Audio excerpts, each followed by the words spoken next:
I'm talking about what's new. So this is going to be, I'm not going to do a deep dive into intervention or anything like that, but we're going to, oh, I need my clicker too. I need my clicker too.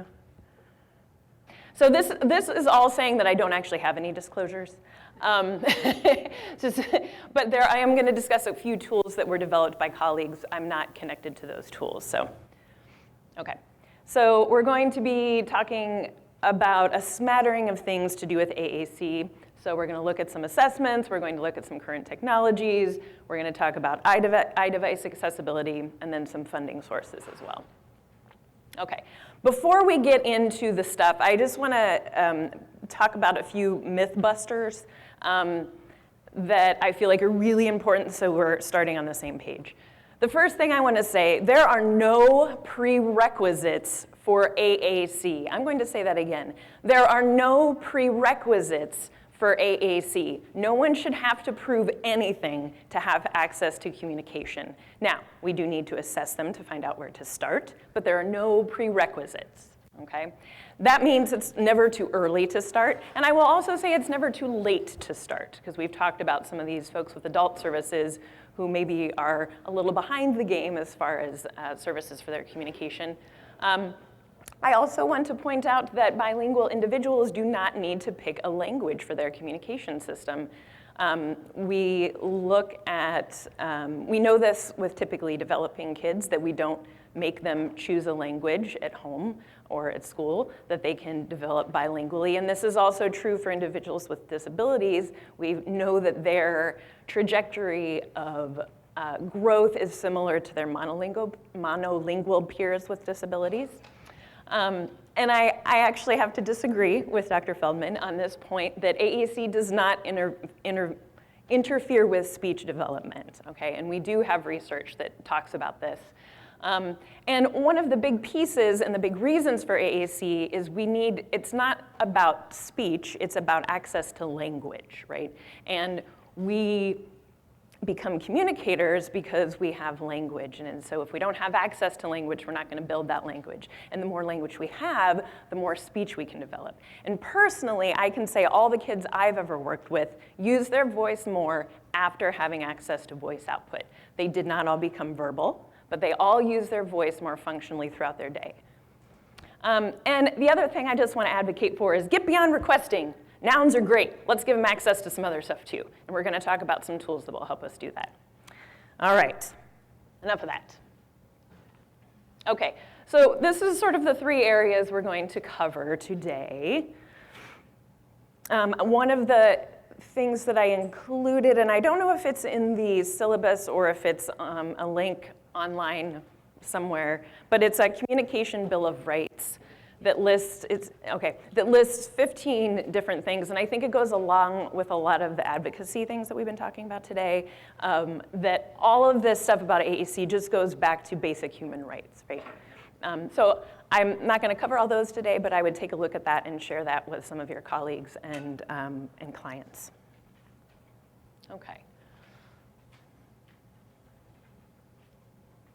Okay, it's the goal, not the tool. This is my favorite. Okay.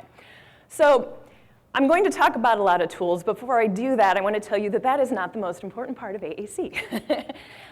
So the most important part of AAC, again, is language and communication. And it's about helping individuals become multimodal communicators. We are all multimodal communicators, especially in the technology age, right? We have more and more modes available to us. So we should not expect individuals with disabilities to be any different. And so what we want to look at is, what are their peers in their environment doing?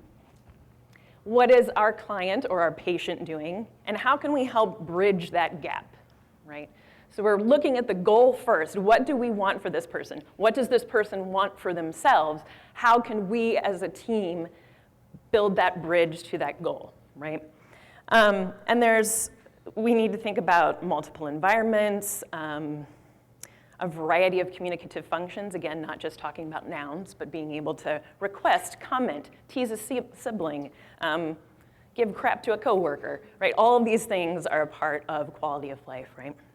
Okay, now this is such an important point to me that I want to do a little exercise to make sure that if you take nothing else away from this, this you will remember. So if you can stand, please stand. 2 fists in the air, and repeat after me with gusto. It's the goal, not the tool. It's the goal, not the tool. It's the goal, not the tool. All right, sit down. All right. I would prefer you keep listening, but if that's all you take, that's great. Okay, we've done it. All right. So now I'm just going to throw a bunch of kernels of information out there. Again, this is sort of a smorgasbord of information. I'm hoping that some of this will pop for you. You'll get something that you want to go home and look into more, or that it's a catalyst for a new idea for you. Okay. Another great place for a lot of information is the Practical AAC website.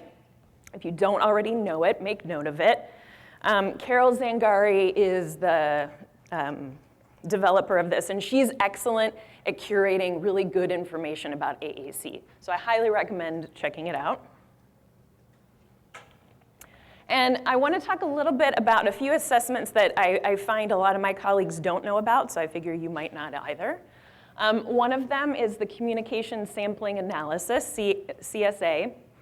This was developed by some colleagues of mine at the ACTS practice, where we support mostly children, but some adults as well, with AAC and AT needs. And I love this tool because it's very helpful for individuals who are more emergent communicators. And we know that standardized measures just don't give us enough information. All they tell us is that, all they show us is what our clients can't do. But we need to know what they can do so we can provide some good intervention. So this really looks at all forms of communication. And it utilizes a sampling form where you want to get at least 25 events, an event being an interactive setting, so whatever happens in the environment, whatever the partner does. The observed behaviors of the augmented communicator, whatever that is, unaided, aided, facial expressions, body movements, everything. And then looking at what the response to that is. And then later, we go back and we can code the communicative means, so the forms of their communication. Any kind of form is acceptable. And we can also look at the functions of their communication. So why were they communicating? Were they trying to request something? Were they trying to comment? Were they trying to protest? Can we actually go back a slide? Can I do that? You can do that, I can do that, thank you. So once you do a live observation and sort of get all your chicken scratch on that sampling form, you can use the online tool to input all that information. The online tool includes a manual and some tips and some things like that, and some samples. And then it's going to print out a nice clean version of that report, that sample that you took. So now you also have a nice language sample. So if you want to dig a little deeper into the language sample, you can do that. And then it also gives us a data summary.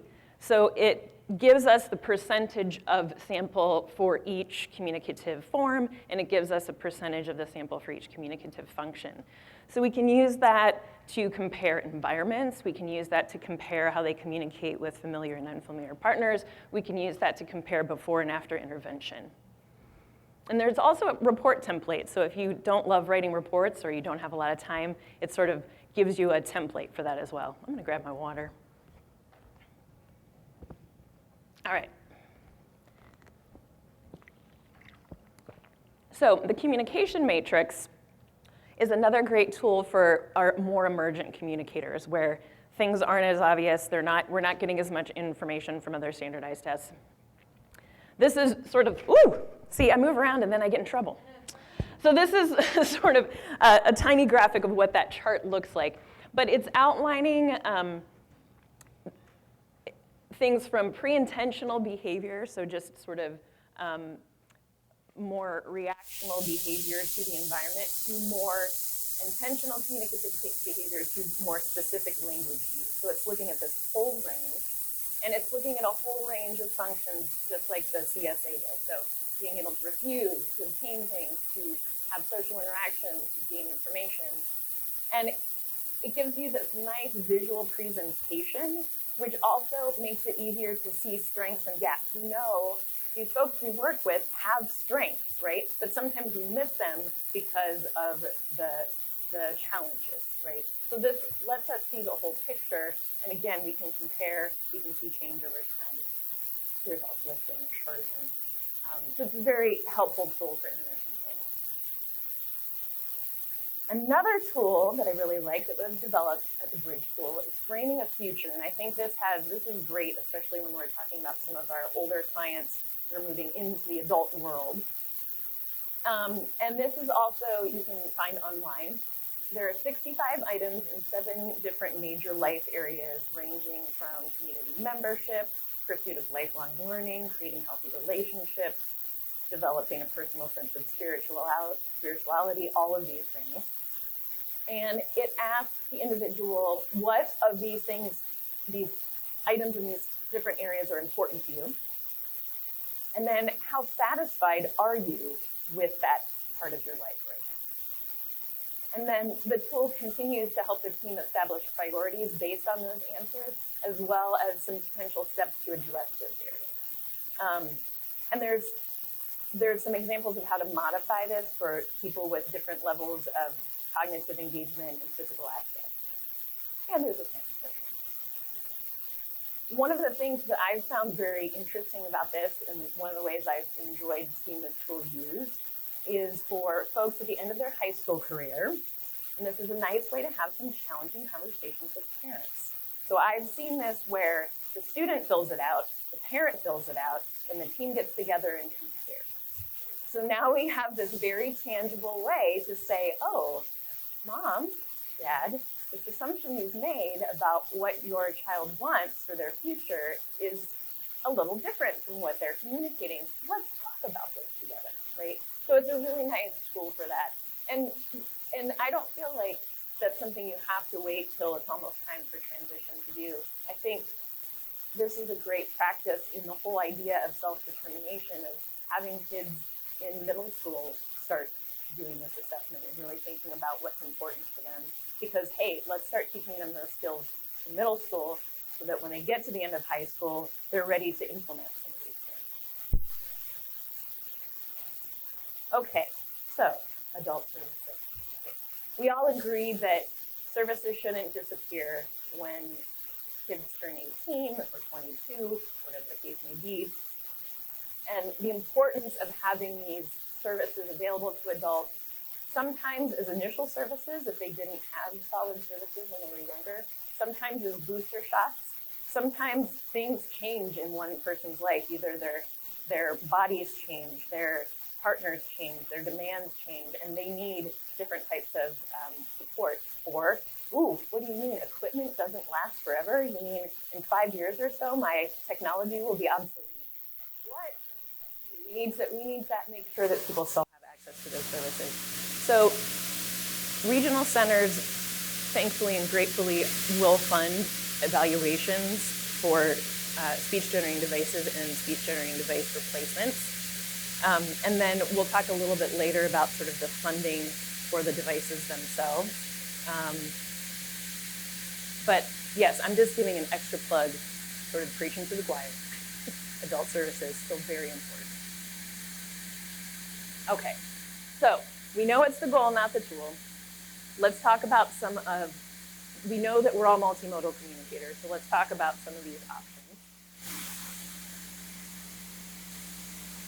When we look at funding, in the Medi-Cal model, there's different funding codes for different types of devices. So for some of you primary care doctors who are signing the prescriptions for these things, you see these codes, you may or may not know what they mean.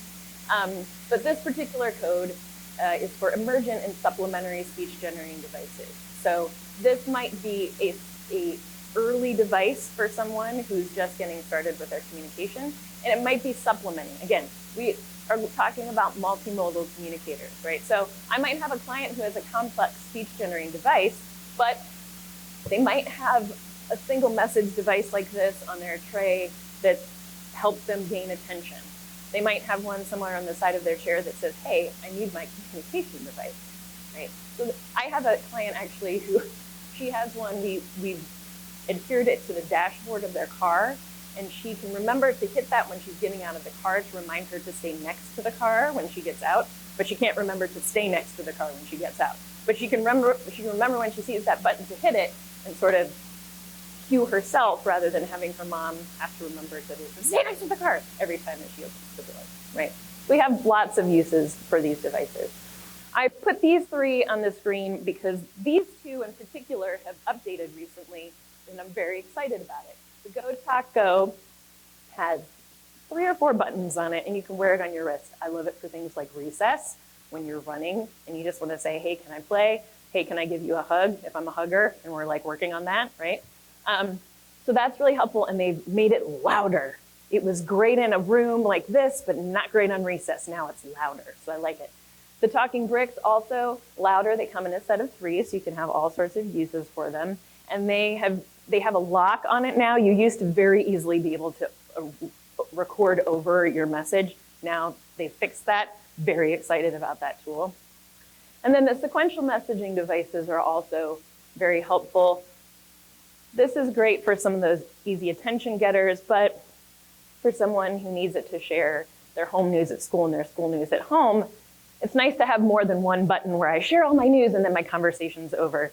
Here I can program one side of a conversation so I can say something, have you respond. I hit the button, it says the next thing. I don't have to navigate, you respond. Now I have this back and forth conversation.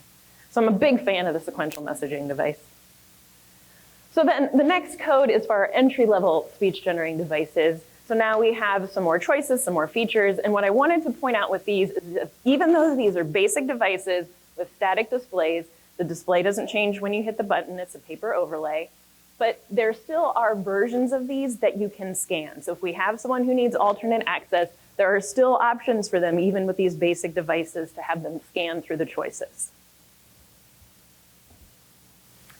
With our intermediate devices, so much to say here, but what I'm going to narrow it down to for today is that we know, have you heard about iPads?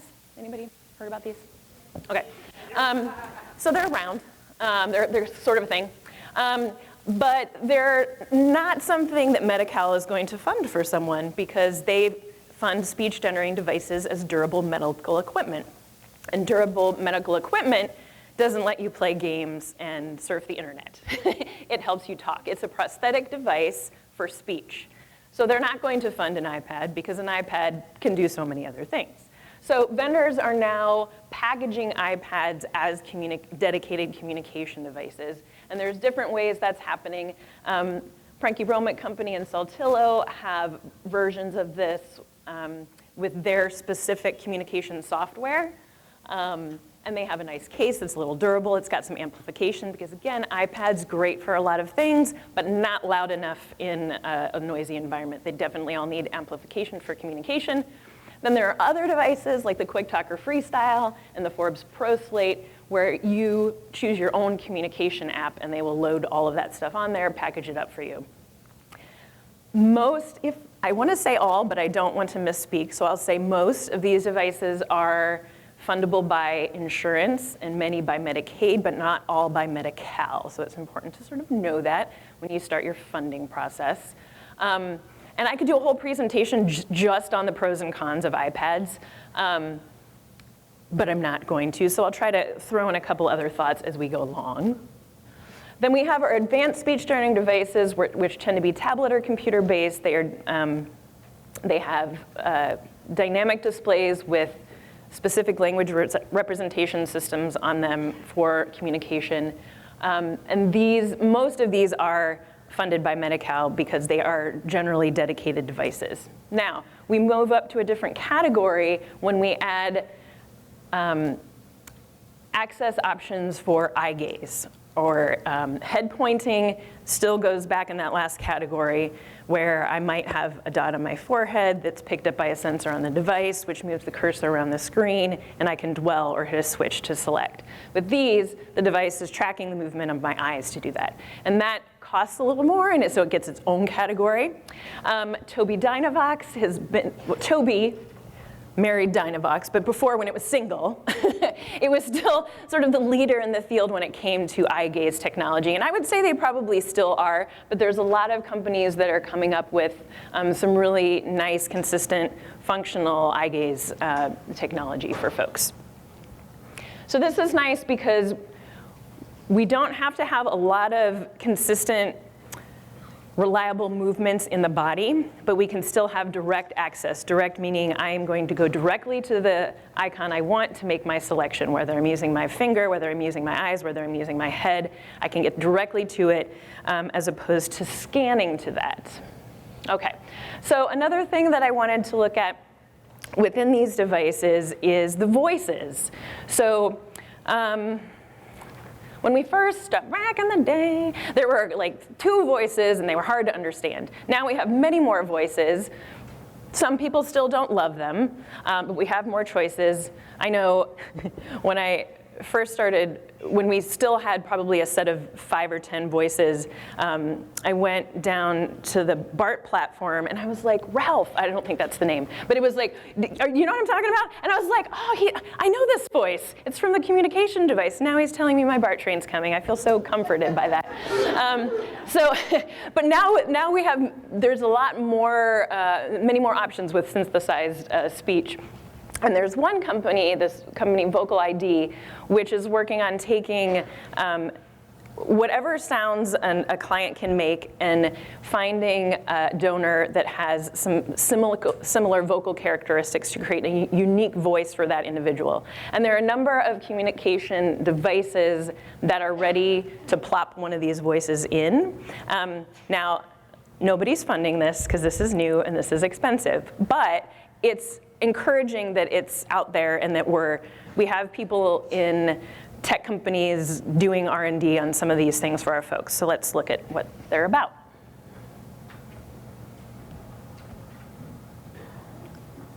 Sound. Zach's on it. Seed the personalization process. This is actually Maeve's voice that we're going to combine. She has a certain pitch to her voice that is pretty unique to her, and it's around 250 hertz. When we combine Maeve's unique sound with recordings from her matched donor, giving your voice can change lives. We can create a voice that's uniquely Maeve's. This voice sounds like the real me. Maeve has to work so much harder to use words, and she should be able to use words that sound like her. Since it's her with a little bit of me, it will be unique. She can actually say what she wants with her voice. There are millions of people like Maeve who've been relying on uniform voices to communicate. Hi, John. How are you? How do you feel about having a stranger donate a voice for you? I think it's a gift beyond words. Pardon the pun. Before ALS, I remember how easy it was chatting with Linda. That's what I miss most. Just chatting for hours. The worst thing about ALS is the loss of control. Get your voice saved right away. It's an important exercise, but it also puts you in a positive, proactive frame of mind. All right. Okay. So I just want to do a plug for the medically based speech during device evaluation. Again, pros and cons to iPads. Pro, very easily accessible. Everybody knows where to go find one. Apps, very easily accessible. Everybody knows where to go find one. But that also leads to a lot of sort of trial and error and guessing, ooh, we're going to try this app because I saw a thing on TV, or we're going to try this app because this kid at my friend's cousin's school uses it and they say it works, right? So there were standards put in place for speech-generating device evaluations with the Medicare National Coverage Decision in 2001, and it outlines sort of the process for this, which includes an evaluation by a certified SLP with AAC experience. It requires the prescription from the primary care doctor. It requires trials of devices, so we don't just pick something out of the air and hope it works. We're actually going to evaluate the client, find out what features they need to be successful, and then we're going to go find the devices that have those features and try those and see if they work like they should on paper, right? Because we all know something sounds great on paper, and then it gets from Amazon or from the store, and we're like, that didn't work out the way I thought. And then we have to decide, is it worth sending it back, or does it just stay in my closet, right? So we don't want communication devices to stay in the closet. We want them to get used. So we want to encourage people, and you all are the people to encourage people to talk to regional centers and so forth and say, hey, how can you hook me up with someone who can do an evaluation for me or for my child or for my client? And make sure that they go through that process so that we're not just guessing. I know something that our practice finds is we often get pulled into litigious situations, right? Because that's when someone goes to hire an outside service provider, right? And oftentimes that's because someone said, oh, hey, here's this off-the-shelf technology, we're gonna try it, and it's not working, right? And so there's frustration, there's tension in the team, there's frustration, there's lack of progress. Sometimes it's even harmful for individuals to sort of be asked to do something that's not a good fit for them. And so then they'll bring in someone like us to sort of start over with this whole process, and that can be really challenging, right? So I just encourage everyone to help people sort of start here. This is not a power play by SLPs. This is us trying to guide families, guide individuals to something that works for them. And yes, we're going to do that evaluation, give our professional opinion, but we need to also hear from consumers, because I've definitely worked with some young adults. I'm thinking of one in particular. She graduated from UC Berkeley, so she knows what she's talking about, but she tends to pick the most challenging access method possible, and I'm like, why do you want to do it that way? But that works for her. So who am I to say, no, you should do it my way? I can give her options, but she needs to be a decision maker in that process, and I need to honor that. Okay, I could go on and on, but we need to move on. Okay, so funding. We all know it's a little easier with kids. We have some more sources, but there are sources for adults as well. Again, regional center can be very helpful for funding the evals and the replacement evals. For funding the speech-generating devices themselves, and I'm talking more about the intermediate to advanced level devices, many private insurance companies will do that. California Children's Services is the doorway to Medi-Cal funds for qualifying kids. If a kid doesn't qualify for CCS, they can go straight to Medi-Cal. But if they do qualify for CCS, they have to go through CCS to get to Medi-Cal funds. School districts often will use low incidence funds for speech generating devices. Our practice really believes in using that medically based model. That means the device belongs to that family, not to the school district, and it puts less of a burden on the school district. We know they're not really flush with cash either, right? And so we might be asking the school district to help out with some of those supplementary devices and some of those things, right? The other thing that I don't think everyone knows about is California Public Utilities Commission's Deaf and Disabled Telecommunications Program has a program that funds speech-generating devices as a funding source of last resort. So if your private insurance says no, if CCS says no, if Medi-Cal says no, you just need to provide proof of that. You still need to have the eval signed by the SLP. You still need the prescription. You need to fill out the paperwork. But they will fund speech-generating devices, assuming that you can prove some need for that individual to use the telephone. And I haven't found anybody who doesn't need to call an abuela or get on the phone with a medical provider, et cetera, et cetera. So it's a great resource for children and adults. So I highly recommend sort of checking out their process and familiarizing yourself with it. Okay. The other thing I wanted to say about funding is that most funding sources, again, this goes back to a speech generating device being a prosthetic device. And so, again, people don't want to fund devices for leisure activities. So the devices that can get funded are dedicated or locked into the communication app. So you get one of those devices, it might be on a tablet platform, but it's only going to run that communication app. But if you get that device funded and it comes to you, you can call the vendor up and say, hey, how do I get an unlock code? And for a nominal fee, they will send you a code that will let you unlock that device in order to access the other features of that device. So I have a student who, I have a number of students who will copy the information from their message windows and their speech generating devices, flip over to Google Docs app, plug it in there in order to work on their writing or send it to a teacher, et cetera, so they can integrate it that way, but we can still jump through the hoops that we need to jump through, okay? All right. Okay, so we've remembered that it's the goal, not the tool, and we've talked a little bit about some of our different modes. Let's talk a little bit about access. First, I just want to make a plug for all the PTs and the OTs out there. Anybody? Woo! All right. So AAC definitely need for collaboration with OTs and PTs in looking at what are the features that we need for our clients. Because seating and positioning has a lot to do with access, right?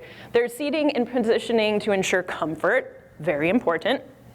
Seating and positioning to ensure safety and stability, very important. But those things might not exactly line up with promoting and enabling functional skills, right? So if someone's in a position where they're back here, there's not enough stability here to maybe use their head or their arms or whatever part they're going to be using for access, right? So we want to think about how can we provide some of that stability, and our OTs and PTs are going to be great people to collaborate with on that. Okay. So one piece of access is mounting. So if we have equipment, sometimes we can lay it on a table, but sometimes we need it to go with us, right? We're always holding a phone, strapped to some sort of technology, et cetera, et cetera.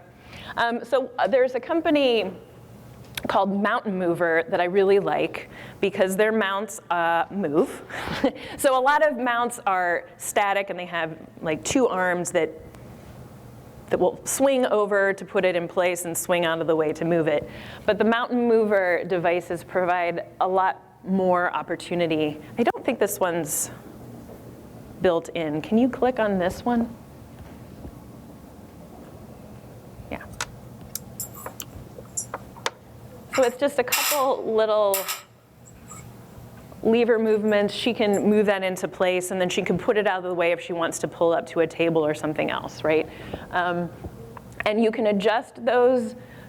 You don't have to have a ton of strength to make that work, which is what I like about this. You do have to have some, but there's a lot of kids who can have more independence with this type of mount. And then it also has lots of options. So here we have someone who's got one mount with sort of three arms coming off of it. So she's got her laptop, who I think she's video conferencing with someone. She's got material she's responding to, and then she's got some written things that she's looking at over here. So she can have that all set up for her as a workstation. And those things can change, so she doesn't need all three of those arms all the time. If she's just communicating with her family, she can just have her communication device up and move the other ones out of the way. So there's definitely lots of options to make it easier to transition from leisure to school to work to home. Okay, so we talked about direct access. We're directly accessing with a body part. We're directly accessing with our eyes or our head movements. But we have a lot of folks where that doesn't work and they need to be scanning through, right? So they're either, and there's multiple, scanning's a whole nother thing too. But Accessing that scan, there's lots of options from mechanical switches where when I hit it, when I press it, I feel it move. I hear a click that indicates that I've made a selection. We have membrane switches that don't require a lot of pressure. We have microlight switches up there at the top, which also very little pressure. We have the grasp switch, where we just need to give it a little squeeze. We have things like the candy corn, which is a proximity switch, so you just need to get near the surface of it to activate it. Many of these things are corded, and we know that iPads don't have switch ports. Dedicated devices always do. iPads don't necessarily. But we have things like the Tapio adapter, which is USB to Lightning, so you can plug any of these things into here, into an iPad. We also have Bluetooth switches like the Bluetooth, which obviously connect to your device through Bluetooth. And you can also plug any of these things into that if you need something smaller or located in a different position with respect to the client's body. So we've got lots of options when it comes to switches.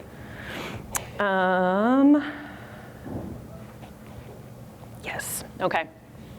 We also have things like the scatter switch, which can be mounted to eyeglasses in that case, so it'll pick up eye blinks. So you just need the eye blink. String switches, which can attach to anything, toe, whatever. A little motion there will move that. Sip and puff, we tend to see folks with acquired disabilities using these more often, but it's exactly what it sounds like. A sip is one click, a puff is a different click. And the newest thing when it comes to switch alternate access is the NeuroNode. So this is picking up electrical impulses in specific muscles. So it's an EMG activated switch which just goes placed over whatever muscle group that is. And it also comes as a part of what they call the trilogy, which allows the user to use eye gaze, the EMG, or touch and motion sensors. Because we know throughout the day, our acuity for such things changes, right? I'm not terribly a morning person, so I would need the easiest thing possible first thing in the morning. But earlier in the day, an individual might have the most functioning in their body and be able to use some of these more direct methods. And maybe later in their day, their body's tired and they need to switch access methods. So something like the Trilogy allows that. So let's just look at a quick sample of what this looks like. With Control Bionics, and we are the makers of the NeuroNode, which is the world's first wireless wearable EMG communication and control device. So this is the NeuroNode. It is placed anywhere on the body where you have a viable muscle group. So this specific placement is referenced by me flexing my ring finger. So as you can see on the application, which continuously graphs your EMG signal in real time, every time I move my finger, we get a nice clean peak. So the unique thing about this switch is you can actually adjust your switching parameter, so you can adjust which part of that signal you want to be the switch. So if you have someone that only has minimal movement, you can go in here.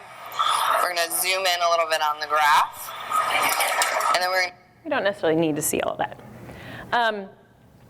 Now, obviously, even her small movement is, you're probably thinking, well, that's still a lot bigger movement than my client can make, right? I have seen videos of this used with folks where you can't tell by looking at them what part of what muscle they're moving, right? So it doesn't have to be, she's doing that for the purposes of the demonstration of this video. But it can be a very, very subtle muscle movement. As long as it can be consistently activated, the switch can be placed on that area. So I'm really excited to sort of see what happens with this. But I hope that you see with sort of all of these options, as well as all of the funding options, there's no reason that anybody shouldn't have the technology they need to communicate. There is a funding source available. Sometimes you have to be creative. You do have to play the game. You have to say the things they want to hear in that report. I'm not saying we make things up. We do not make things up.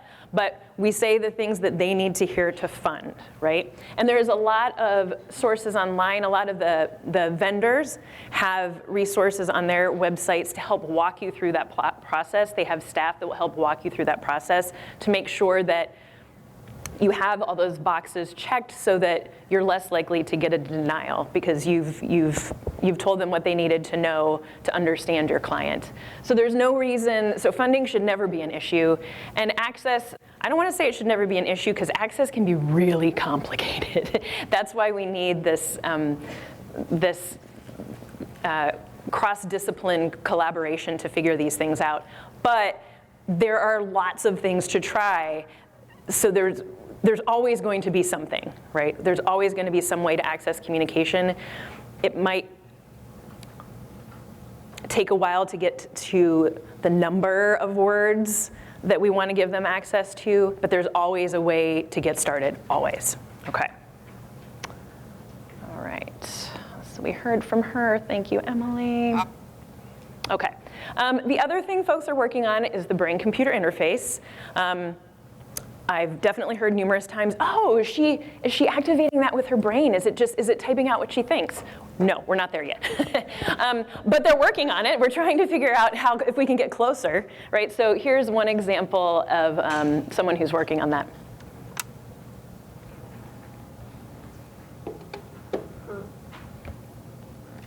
There's no sound right now, it comes in later.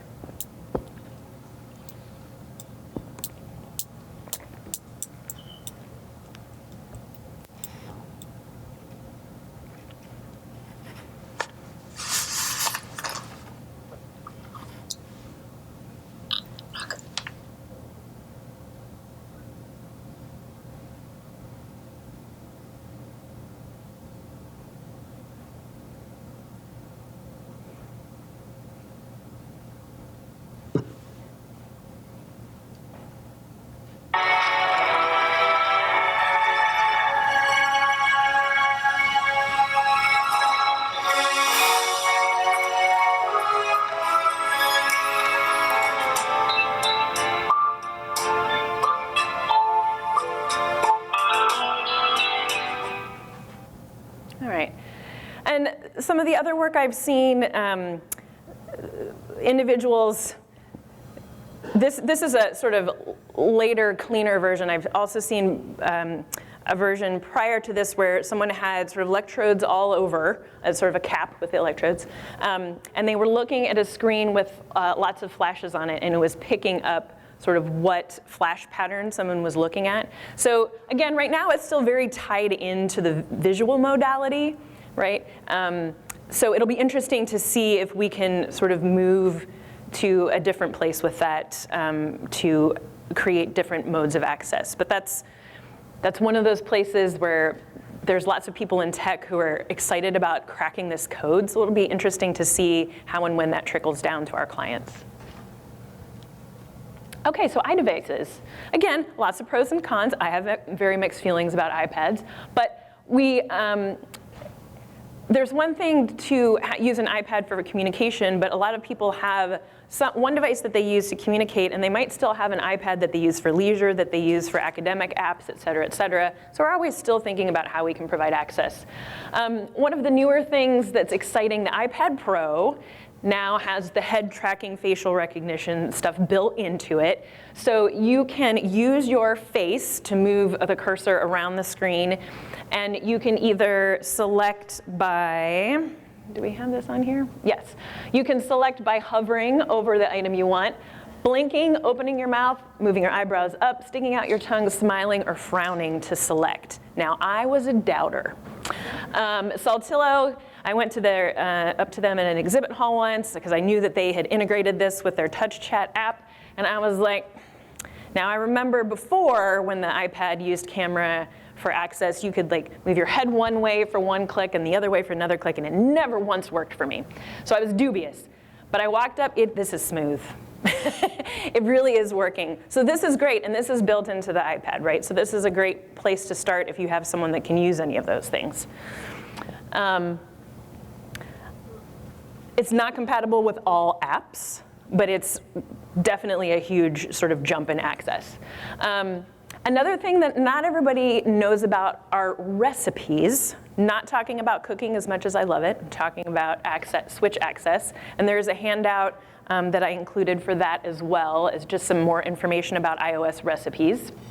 By the way, if you're playing around with an iDevice in scanning mode and you're like, I'm stuck, I can't get out, triple click your home button. I'm just gonna throw that out there. It took me a while to figure that out the very first time. Okay, so recipes. So in your accessibility menu of your iDevice, in your switch menu, you can assign your switch to do other things that you can do on an iPad. So I can tell one of my switches to tap the middle of the screen, swipe left or right, hold at a point, exit the recipe, I'm done with it, or select an item. You can also choose a custom gesture, which I'm pretty excited about. So I made a recipe for scrolling with my Bluetooth switch. I had my white button exit the recipe so I wouldn't be stuck scrolling forever on my iPad. And I have my yellow switch that will give a custom gesture. And when you choose that, it gives you this screen, and basically you do with your hand, you do whatever you want the switch to do. So if I need to triple click, double click with 3 fingers, I can do that. If I want to do a scroll motion, I can record that. I can do a big scroll, I can do a little scroll, but then that way, when I hook my switch up, because my client wants to look for Frisbees on Amazon, I just have to press the switch to scroll on the screen, right? So these recipes give us a lot of options too when it comes to access. Another nice thing is just integrating with other smart devices, right? So we can use our communication devices to talk to other devices. This is where we're at in the world, right? We're using our technology to talk to each other. So a lot of the language representation systems in their pages have pages now set up specifically for Siri, specifically for Alexa, Google Home. And just like you train those devices to listen for your voice, you can do that same thing with the communication device so that it'll pick up both of those. So that gives some really nice options with folks for independence. Even just at home, kids being able to come home from school and listen to music that they like. To listen to a podcast that you like, to turn on your Google lights when you get home. There's all of those things that we can do with those devices. We can now have our communication devices telling them, our other devices to do those things. So it gives some nice independence and self-determination to our kids and adults. There's also one, I only know of one that I can think of right now, app for the Google, or for the Apple Watch that the Attainment Company has put together. It's the Go Talk Wow app, and it'll allow for a series of individual icons and messages on the Apple Watch, but that can be really nice for folks who are ambulatory and need something quick and easy on their watch, either for self-regulating or for communicating. And like I mentioned before, we can also take the information from our message windows and copy and paste that into other applications to give us access to other things as well. You can also, on a lot of them, directly share to Facebook, to text messaging, et cetera, et cetera. And then a lot of these devices also can pair with a cell phone. The Saltillo products can pair with an Android phone. I'm trying to circumnavigate that to use the WhatsApp app for one of my clients to be able to text with family members. But it's nice to be able to share with some of those other social networking opportunities for our younger folks as well as our adults. Okay, so I realize that we don't really have time for questions, but I can stay during the break. So if you do have a question for me, I will hang around and would love to hear from you. Thank you so, so, so much. Thank you.